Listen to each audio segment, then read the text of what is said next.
Hello दोस्तों, नमस्ते, प्रणाम। मैं पुष्पा राव यूपी 45 से स्वागत करती हूँ अपने यूट्यूब चैनल में। तो दोस्तों, दीदी के चैनल का नाम है रंजना सरगम। तो हम दोनों के चैनल को आप लोग सब्सक्राइब करें और प्यारा सा कमेंट करके बताएं हम लोग का गीत कैसा लगता है। राधे राधे दोस्तों। तो चलिए एक सुनाते हैं नकटल आचार्य गीत। जैसा लगेगा आप लोग अपना आशीर्वाद प्यार दुलार दीजिएगा दोस्तों। तो चलिए सुनाते हैं।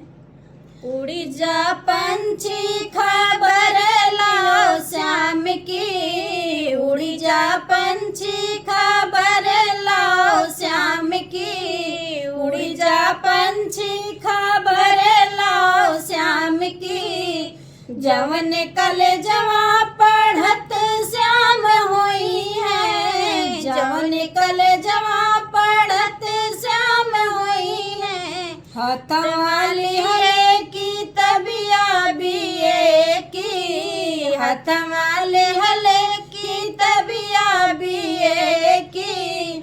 उड़ी जा पंछी खबर लाओ श्याम की, उड़ी जा पंछी खबर लाओ श्याम की।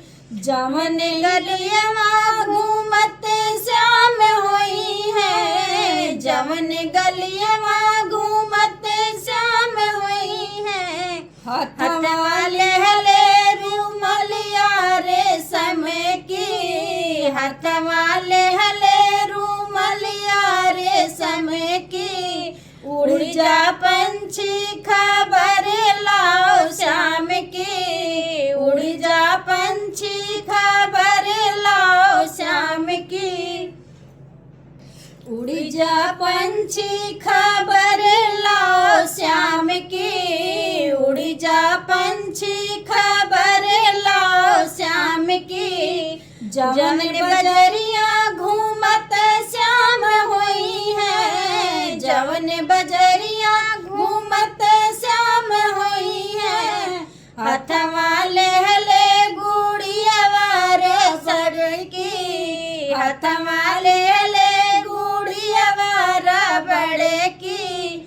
उड़ी जा पंछी खबर लाओ श्याम की, उड़ी जा पंछी खबर लाओ श्याम की। उड़ी जा पंछी खबर लाओ श्याम की। दोस्तों, हम लोग का गीत कैसा लगता है कमेंट करके ज़रूर बताइएगा। आप सभी का बहुत बहुत धन्यवाद।